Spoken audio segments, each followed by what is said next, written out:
Assalamualaikum warahmatullahi wabarakatuh. Waalaikumsalam warahmatullahi wabarakatuh. Halo teman-teman sekalian. Bagaimana kabarnya dari teman-teman? Baik Kak. Oke, sebelumnya perkenalkan nama saya Putri Ningtyas Sekawati. Kakak merupakan salah satu mahasiswi Universitas Negeri Padang, Fakultas Ilmu Pendidikan, Departemen Administrasi Pendidikan. Oke, materi yang akan kakak sampaikan pada hari ini yaitu mengenai rahasia kepemimpinan berkualitas di dunia pendidikan. Oke, sebelum masuk ke materi, kakak punya tagline nih. Jika kakak bilang pemimpin muda, teman-teman bisa bilang yang muda yang menginspirasi penuh semangat. Bisa? Bisa dong. Oke, kita mulai ya. Pemimpin muda. Yang muda yang menginspirasi penuh semangat. Oke, terima kasih. Oke, masuk pada materi. Ada yang tahu nggak kata dasar dari kepemimpinan itu apa? Pemimpin Kak. Betul apa yang telah disampaikan tadi, bahwa kepemimpinan itu kata dasarnya adalah pemimpin. Dimana secara etimologis pemimpin itu memiliki makna yang mana untuk menunjukkan arah atau memberikan petunjuk. Sedangkan kepemimpinan merupakan kemampuan seseorang untuk memimpin, mengarahkan dan mengelola suatu individu ataupun kelompok untuk mencapai tujuan yang akan dicapai oleh organisasi, komunitas maupun kelompok tersebut. Nah, mengapa sih kepemimpinan itu penting di dunia pendidikan? Jadi kepemimpinan di dunia pendidikan itu penting karena untuk mendorong inovasi dan meningkatkan kinerja guru dan staf yang ada di sekolah, kemudian membangun hubungan yang kuat di mana antara warga sekolah dengan warga di luar sekolah ataupun masyarakat, dan menentukan sebuah prioritas dalam misi-misi yang akan dijalankan sekolah itu tersebut, dan memberikan inspirasi serta motivasi kepada peserta didik, guru, staf, ataupun masyarakat lainnya. Jadi kepemimpinan di dunia pendidikan ini biasanya dikenal dengan yang namanya kepala sekolah. Teman-teman tahu kan apa itu kepala sekolah? Tahu Kak. Nah, masuk materi yang kedua yaitu dari mana kepemimpinan itu berasal. Bisa teman-teman lihat bahwa kepemimpinan bisa berasal dari 4 hal yang telah saya tampilkan di sini. Yang pertama itu faktor genetik. Di mana maksudnya faktor genetik ini yang merupakan seseorang yang dari lahir itu sudah memiliki jiwa-jiwa kepemimpinan sehingga tinggal dia kembangkan lagi dan bisa menjadi seorang pemimpin. Kemudian yang kedua yaitu lingkungan keluarga. Di mana pada lingkungan keluarga tersebut, semisalkan seorang ayahnya itu memiliki jabatan anggap saja kepala sekolah. Kemudian anaknya itu diberikan dukungan oleh orang tuanya baik dari ayah maupun ibu, yang dimana dorongan tersebut bisa diterima oleh anaknya sehingga anaknya mempunyai keinginan untuk menjadi seorang pemimpin, sehingga anaknya bisa menjadi seorang pemimpin seperti kepala sekolah di sekolah yang lainnya. Kemudian yang ketiga yaitu pendidikan dan pengalaman, di mana pengalaman tersebut itu merupakan faktor yang sangat signifikan dikarenakan bisa melalui pelatihan ataupun pembelajaran secara formal dan pengalaman langsung dalam situasi kepemimpinan ataupun kelompok. Semisalkan pada tingkat SMA, misalkan saya sendiri ini pernah menjadi wakil ketua MPK, di mana dari pengalaman tersebut saya bisa melanjutkan di organisasi yang lainnya di kampus itu dengan jiwa kepemimpinan yang saya miliki dari pengalaman sebelumnya. Kemudian yang keempat yaitu interaksi sosial, di mana interaksi sosial ini bisa dengan teman ataupun komunitas yang dapat mempengaruhi perkembangan kepemimpinan. Nah, di mana melalui interaksi tersebut, individu dapat bekerja sama, memotivasi orang lain, dan memahami dinamika suatu interpersonal yang penting dalam kepemimpinan. Oke, masuk materi selanjutnya yaitu bagaimana sih seseorang itu dapat dianggap sebagai pemimpin. Itu bisa dilihat dari PPT tersebut. Ada 3 situasi mengapa seseorang dapat dianggap sebagai pemimpin. Yang pertama itu keadaan krisis, di mana keadaan krisis tersebut bisa dalam suatu organisasi atau komunitas yang mengalami suatu keadaan darurat ataupun krisis, dan di mana seseorang pemimpin itu bisa saja muncul sebagai sosok yang untuk memberikan arahan dan mengelola situasi untuk tetap tenang dan efektif. Misalnya dalam sebuah sekolah ini sedang terjadi masalah pembulian, kita anggap saja seperti itu, pembulian. Kemudian di mana korban dan juga pelaku ini bersangkut paut dan menyebabkan informasi tersebut tersebar luas di luar dari sekolah itu. Maka kepala sekolah harus memberikan arahan kepada pihak humas untuk bagaimana mengelola dan menjaga citra baik dari sekolah tersebut dan mengelola keadaan krisis yang terjadi di sekolah itu untuk agar tetap tidak terlalu keluar di dalam masyarakat. Kemudian yang kedua yaitu mengenai keterlibatan dan partisipasi, di mana pemimpin dalam keterlibatan dan partisipasi merupakan seseorang yang mendorong keterlibatan aktif dari seluruh komunitas sekolah, di mana seluruh komunitas sekolah ini termasuk guru, siswa, maupun orang tua dan juga staf yang ada di sekolah. Contohnya, seorang kepala sekolah mengadakan pertemuan rutin dengan dewan guru ataupun komite sekolah, yang mana rapat rutin tersebut itu melibatkan orang tua, kemudian guru dan juga staf-staf lain yang ada di sekolah untuk melakukan pengambilan keputusan terkait kebijakan yang telah sekolah itu tetapkan. Kemudian yang ketiga yaitu pengaruh dan juga inspirasi, di mana pemimpin yang mempunyai pengaruh dan juga dapat menginspirasi dan memotivasi orang lain, di mana bisa mengkomunikasikan visi yang memotivasi dan membangun budaya sekolah yang efektif. Seperti contoh guru ya ataupun staf yang ada di sekolah yang mampu menginspirasi peserta didiknya melalui metode pembelajaran yang kreatif, memberikan dukungan yang telah dilakukan oleh peserta didiknya, dan menunjukkan dedikasi pada keberhasilan siswa, dan dapat dianggap sebagai pemimpin yang mana mempunyai pengaruh yang sangat besar terhadap peserta didik itu sendiri. Kemudian masuk pada slide selanjutnya yaitu mengenai gaya kepemimpinan. Di sini saya hanya menampilkan 2 gaya kepemimpinan, yang mana ada demokratis dan juga otoriter. Jadi demokratis tersebut merupakan gaya kepemimpinan yang melibatkan partisipasi dan keterlibatan anggota tim dalam suatu pengambilan keputusan untuk mencapai tujuan tertentu. Jadi apa sih kelebihan dari kepemimpinan demokratis tersebut? Di mana kelebihannya yaitu dapat meningkatkan motivasi dan komitmen suatu anggota tim, kemudian mendorong kreativitas dan inisiatif dari anggota tim, dan memperkuat rasa tanggung jawab dan juga kepemilikan dalam suatu organisasi itu.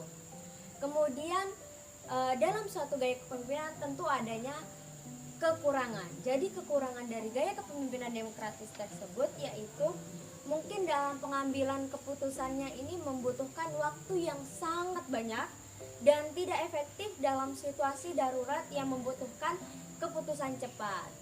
Jadi misalkan gini, ketika suatu sekolah mengalami keadaan krisis ataupun keadaan darurat, jadi gaya kepemimpinan demokratis ini tidak bisa diterapkan dikarenakan gaya kepemimpinan tersebut membutuhkan proses pengambilan keputusan yang sangat lambat dan juga tidak efektif untuk keadaan tersebut.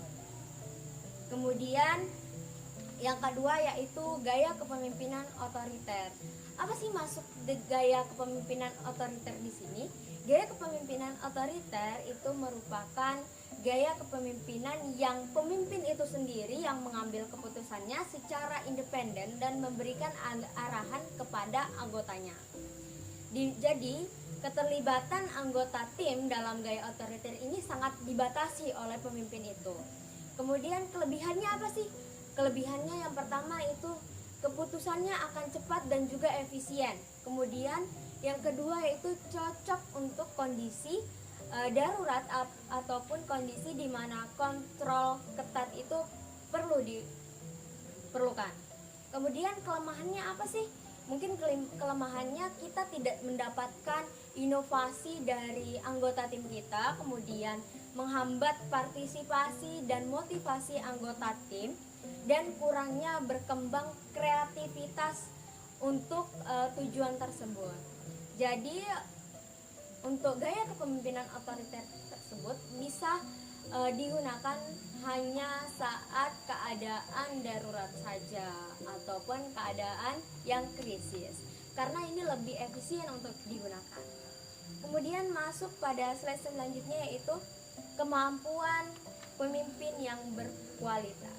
Jadi pemimpin yang berkualitas itu memiliki keterampilan. Yang pertama itu keterampilan berkomunikasi, di mana pemimpin dapat menggunakan keterampilan yang berkomunikasi yang jelas dan efektif, baik itu secara verbal ataupun non-verbal yang bisa diterapkan di sekolah. Kemudian yang kedua yaitu pengambilan keputusan. Selain keterampilan komunikasi, pemimpin juga harus bisa mengambil keputusan yang tepat dengan cepat dan akurat, di mana pengambilan keputusan tersebut harus melibatkan seluruh pihak. Kemudian yang ketiga yaitu membangun suatu hubungan. Jadi selain kedua tadi, pemimpin juga harus bisa membangun suatu hubungan di sekolah, di mana pemimpin juga harus membuat budaya sekolah itu menjadi efektif, baik itu dari siswa, guru, staf lainnya, dan juga masyarakat di luar dari sekolah itu sendiri. Kemudian selanjutnya yang keempat yaitu motivasi, di mana pemimpin juga harus bisa memotivasi serta menginspirasi bawahannya ataupun guru dan stafnya. Oke, yang kelima selanjutnya yaitu ada strategi, di mana pemimpin di sini harus bisa membangun dan mengembangkan sebuah strategi melalui misinya untuk mencapai visi dari sekolah itu sendiri. Selanjutnya masuk pada slide yang ke-8 yaitu mengenai kiat dan strategi untuk menjadi pemimpin yang berkualitas di dunia pendidikan. Yang pertama itu adalah teladan, di mana di sini pemimpin harus menjadi teladan kepada bawahannya untuk mencapai tujuan yang tersebut dengan secara efektif. Nah, contohnya seperti kepala sekolah harus datang tepat waktu, kemudian bekerja keras agar bisa dicontoh oleh bawahannya seperti guru ataupun staf yang lainnya. Kemudian yang kedua yaitu memberikan visi dan misi yang jelas. Jadi seorang pemimpin atau kepala sekolah itu harus memberikan visi dan misi yang jelas, di mana hal tersebut akan membantu memotivasi dan menginspirasi orang lain untuk bekerja keras untuk mencapai tujuan itu bersama dan tidak hanya mencapai tujuan itu sendiri. Seperti guru yang memberikan visi misi kepada peserta didik melalui proses pembelajaran. Kemudian yang ketiga yaitu dengarkan dan tanggapi umpan balik. Jadi kita sebagai pemimpin tidak boleh tidak mendengar apa yang disampaikan oleh bawahan kita. Jadi kita harus menerima masukan demi berkembangnya suatu sekolah ataupun organisasi yang akan kita tuju. Kemudian yang keempat yaitu berikan penghargaan dan pengakuan, di mana penghargaan dan pengakuan tersebut dalam suatu organisasi itu akan sangat penting di mana pemimpin akan seharusnya memberikan penghargaan dan pengakuan kepada bawahannya bagaimana tingkat keberhasilan yang telah dicapai oleh stafnya ataupun anggota timnya. Karena hal tersebut bisa meningkatkan motivasi kerja suatu anggota tim. Kemudian yang kelima yaitu memberikan dukungan dan bimbingan. Selain memberikan penghargaan dan pengakuan, pemimpin juga harus memberikan dukungan dan juga bimbingan kepada bawahannya dan bisa melalui pelatihan ataupun pengembangan diri untuk mencapai organisasi mereka sehingga terciptalah staf atau anggota tim yang berkualitas juga. Mungkin itulah tadi materi yang saya sampaikan. Apakah dari teman-teman sekalian ada yang ingin bertanya? Saya Kak, tadi kan ada kriteria pemimpin yang ideal, yaitu orangnya tepat, kemudian cepat dan cerdas.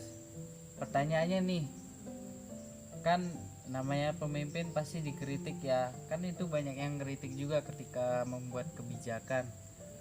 Nah itu kan artinya dia dianggap tidak tepat gitu dan tidak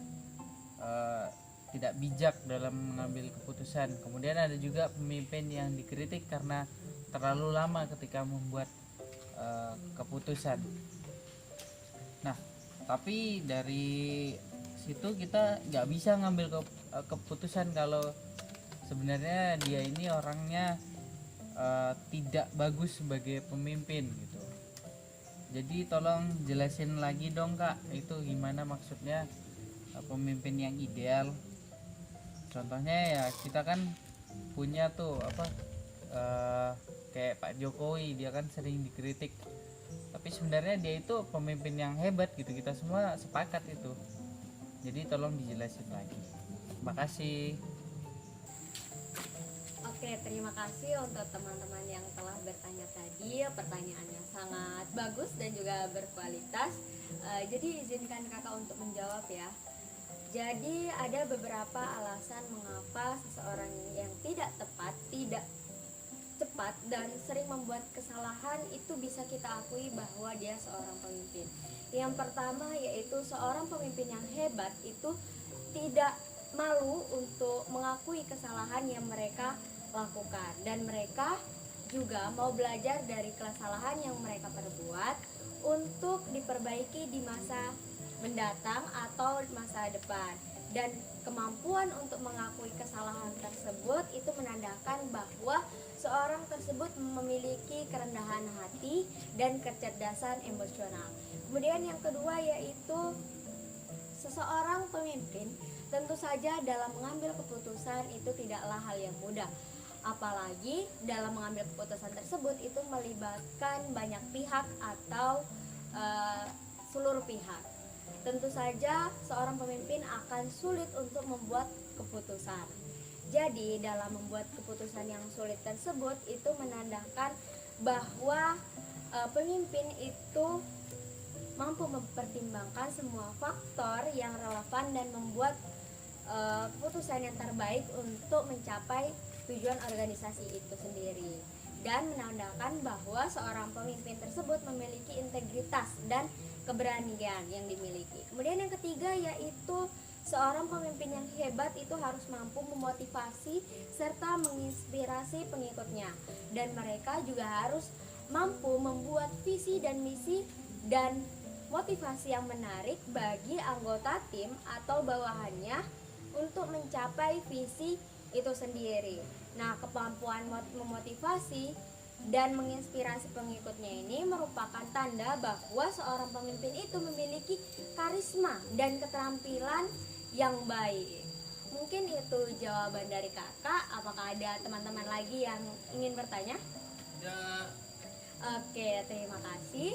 Oke, kakak akan tutup dengan tagline yang pembukaan tadi. Pemimpin muda, yang menginspirasi, penuh semangat. Oke, terima kasih. Burung Irian, burung cendrawasih. Cukup sekian dan terima kasih. Wassalamualaikum warahmatullahi wabarakatuh. See you, bye-bye.